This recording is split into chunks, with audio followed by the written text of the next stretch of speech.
तुझ्या आयुष्यात जेव्हा केव्हा प्रॉब्लेम येतात नमिता प्रधान नेमकी कशी कशी हजर असते ग तिथे? बोल ना, असं दरवेळेला कसं घडतं अश्विनी? अंजू बास, काय आल्यापासून प्रश्नांचा भडीमार चालवलायस तिच्यावर? चेहरा बघ तिचा कसा सुकून गेलाय तो. आजारी होते म्हणून सांगते ना ती. जरा उसंत घेऊ देशील की नाही तिला? सांगेल मग ती नीट सगळं. बस बाळा बस, सावकाश. मानू, हो घे चहा, घे थोडा. घे बाळा घे चहा, घे थोडा, बरं वाटेल.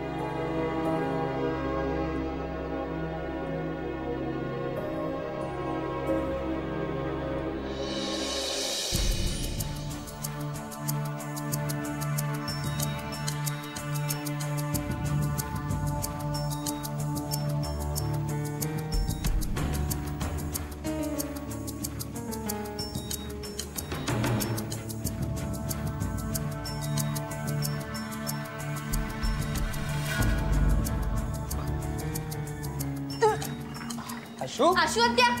ए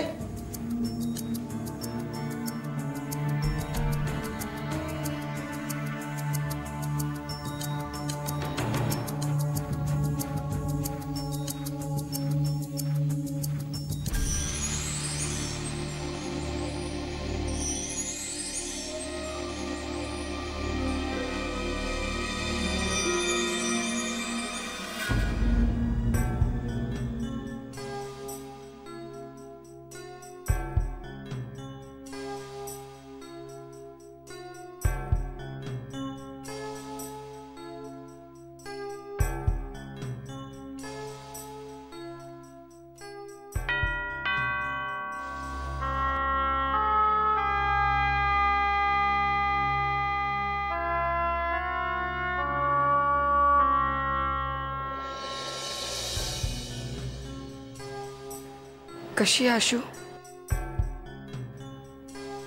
माँ, अश्विनी हॉस्पिटलमधनं कुणालाही न सांगता निघून गेली.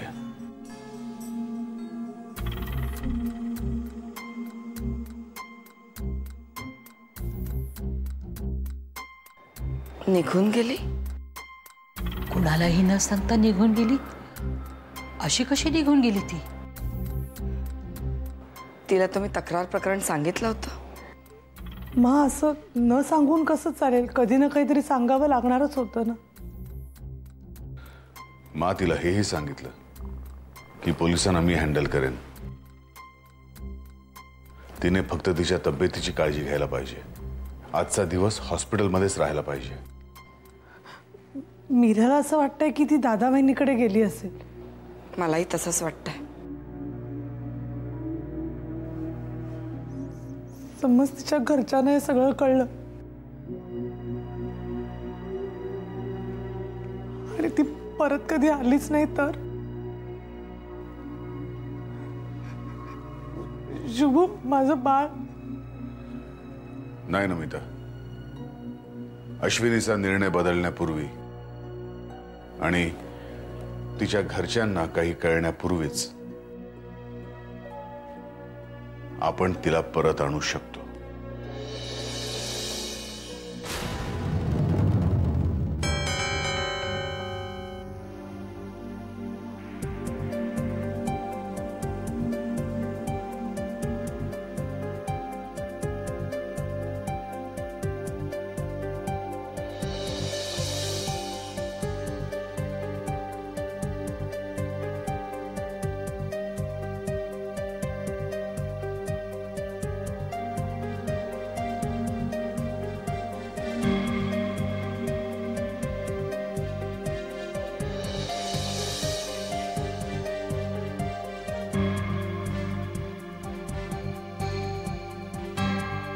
मी पण मला तर घरातून बाहेर पडण्याची परवानगी नाही. म्हणजे मी इथून बाहेर पडले आणि पोलिसांनी मला पकडलं तर यू नो. एकही शब्द न बोलता मला फोन करायचा.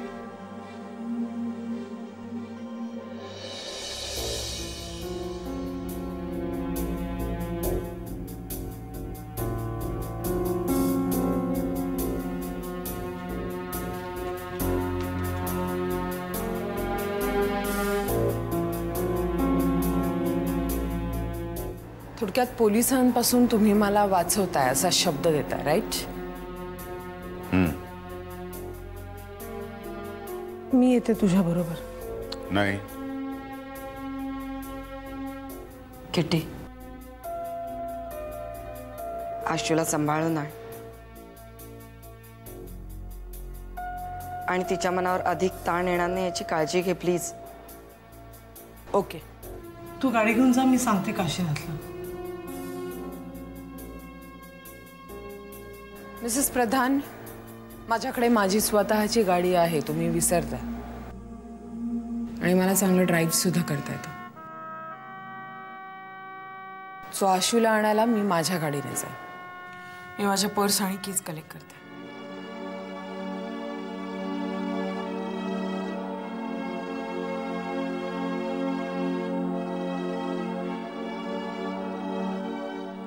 रडू नकोस, ठीक होईल सगळं.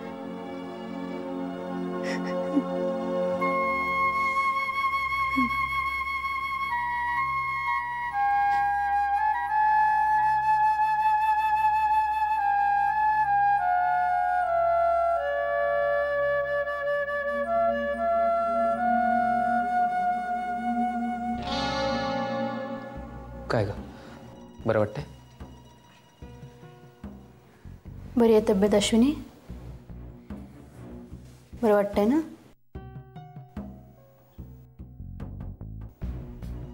नीट आहे ना तब्येत तुझी?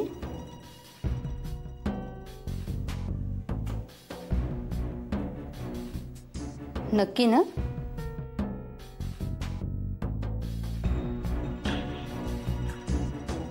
अश्विनी, काय विचारते मी तुला?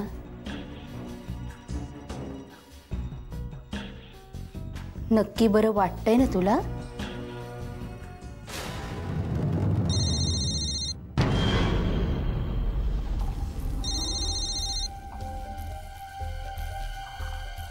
हॅलो.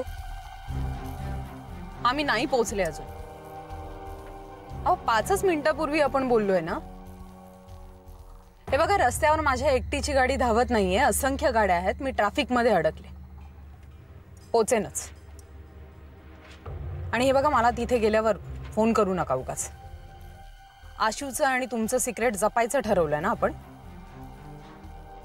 ठेवते मी फोन.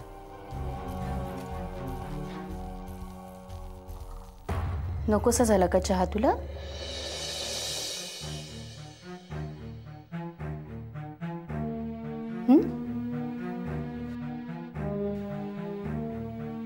अश्विनी बोल.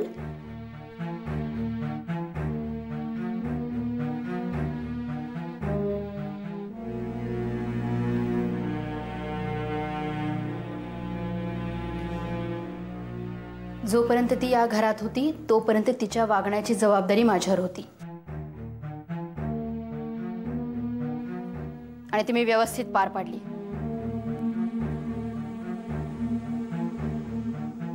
आणि या घरातनं बाहेर पडल्यानंतर जर ती काही वेडवाकडं वागली असेल तर अंजू, खूप बोलीस. अजून ऐकूनही घेत आलो मी, पण आशूच्या चारित्र्याविषयी काही बोलशील तर मात्र खपावून नाही घेणार.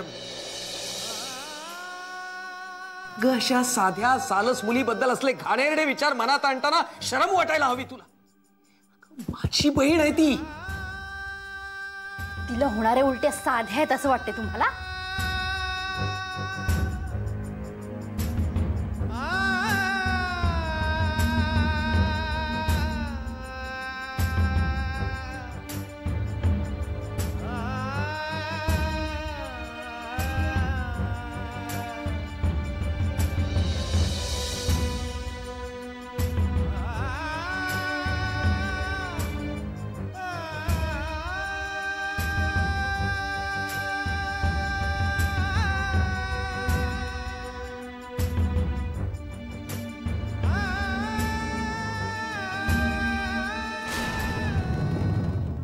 हे सगळं चाललंय काय?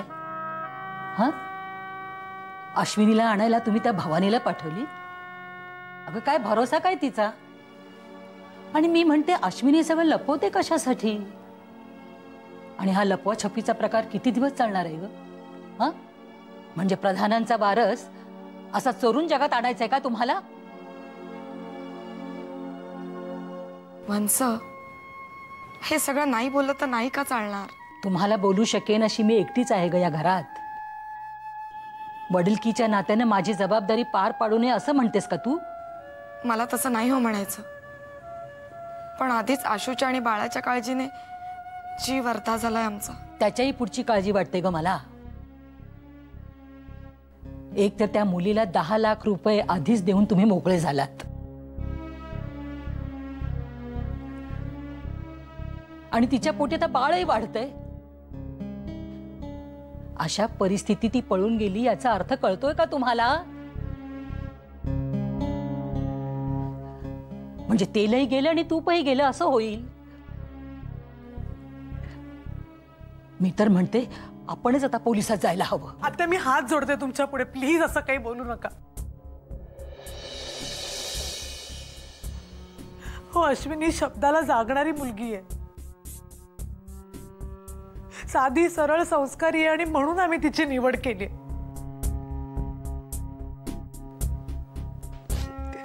ती खरं तसं नाही वागणार हो. तुम्ही दूर राहिलात ग, पण आपल्या सख्ख्या भावाला आणि वहिनीला सुद्धा फसवते ती. यातच खरी मेख आहे नमिता. जगाला फसवलं ना तरी स्वतःला आणि स्वतःच्या माणसांना नाही ग फसवता येत. आणि ज्याला ते जमलं तो बघता बघता अख्ख्या जगाला फसवू शकतो. मुळातच असा खेळ मांडलाय तुम्ही की सगळेच एकमेकांना फसवतायत. पण आता परतीची वाट बंद झालीये. बाळाने या जगात यायचं ठरवलंय, आणि आता अश्विनीची वाट पाहण्याखेरीज काही पर्याय उरला नाहीये. आई एकविरे, तूच तुझ्या या लेकरांना पोटाशी धर ग बाई.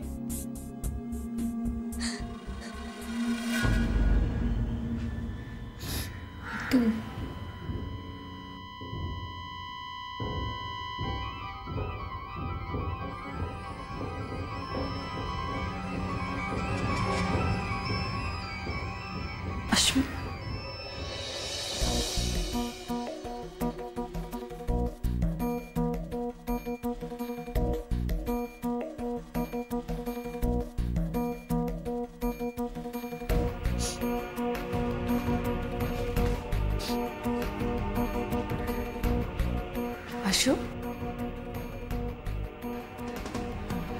काय झालंय?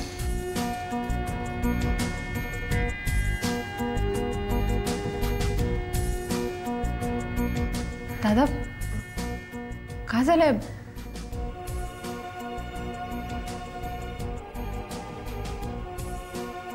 आशू, काय झालंय ग? मालविका, काय झालंय हिला? आशू, तू बोलणार आहेस का काय झालंय ते? आशू, त्याला उलटी झाली.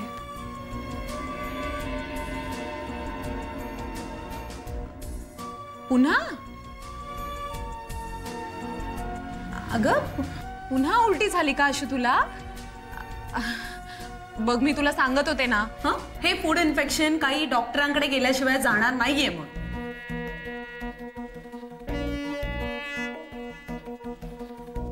Food infection?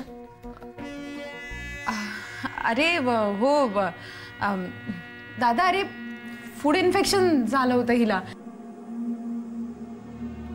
4 दिवसापूर्वी काहीतरी खाण्यात आलं ना, त्यामुळे उलट्या होत होत्या. इव्हन मी डॉक्टरांची अपॉइंटमेंट सुद्धा घेतली होती. अरे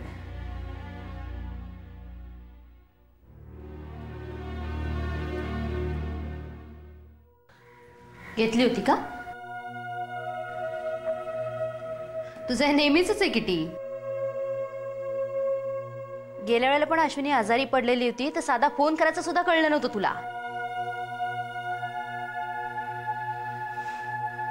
आणि आता गेले 2 दिवस नमिता प्रधानच्या घरी येते, आजारी आहे हे तरी माहितीये का तुला?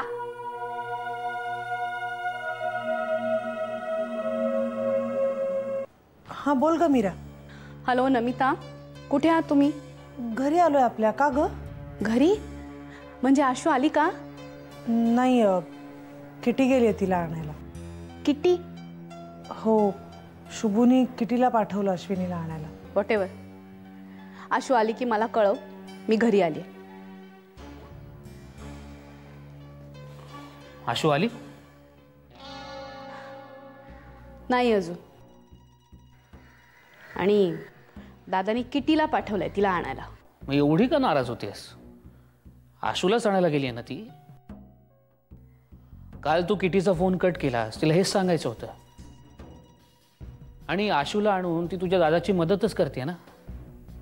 तुला वाटते तितकी वाईट नाही का ती? पलाश, किटी या विषयावर आपल्या दोघांची मतं समांतर रेषेत चालतात. त्यामुळे आपण दोघंही या विषयावर बोलायचं बंद करूया. म्हणजे कसं होईल की मनस्ताप थांबणार तर नाही, पण निदान वाढणार तरी नाही.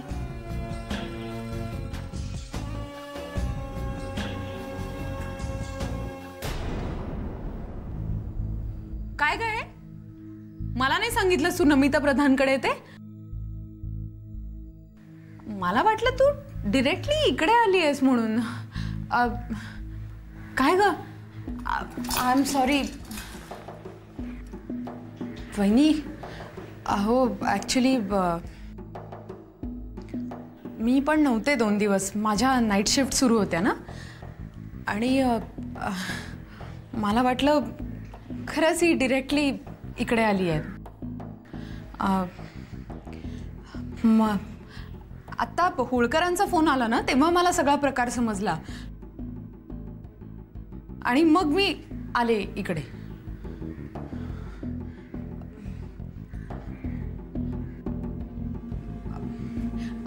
आशू, चल ना आपण दवाखान्यात जाऊयात. उठ उठ आशू, अगं उठ उठ. काही नको, काही गरज नाहीये. इथेच राहील आता ती. आमच्या फॅमिली डॉक्टरकडे घेऊन जाते तिला, बरं वाटेल तिला. वहिनी, हा हो असं काय करताय? झाली माझ्याकडून चूक, पुन्हा असं नाही होणार कधी. अश्वत्या प्लीज तू इकडेच राहा ना आता. वाटल्यास मी किटी आत्याकडून तुझं सामानही घेऊन येते, पण प्लीज इकडे राहा. वहिनी अहो असं काय करताय? पुन्हा खरंच माझ्याकडून असं होणार नाही. आणि मी घेऊन जाते ना तिला डॉक्टरांकडे. दादा प्लीज एकदा मला माझी चूक सुधारण्याची संधी द्या.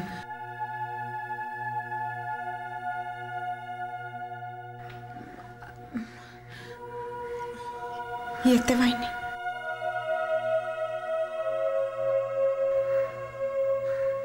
दादा सॉरी.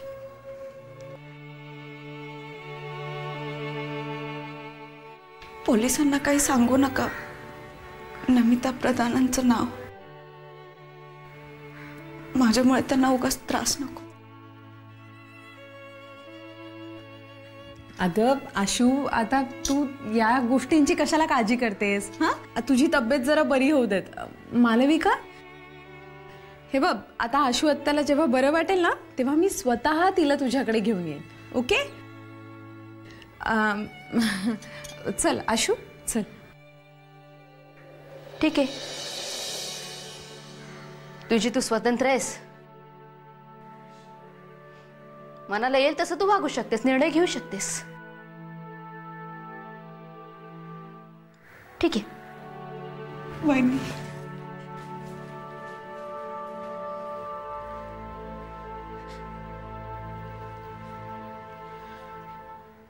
येते.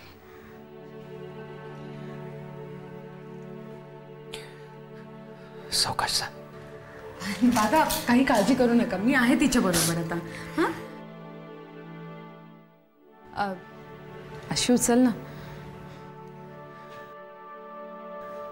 येतो, चल.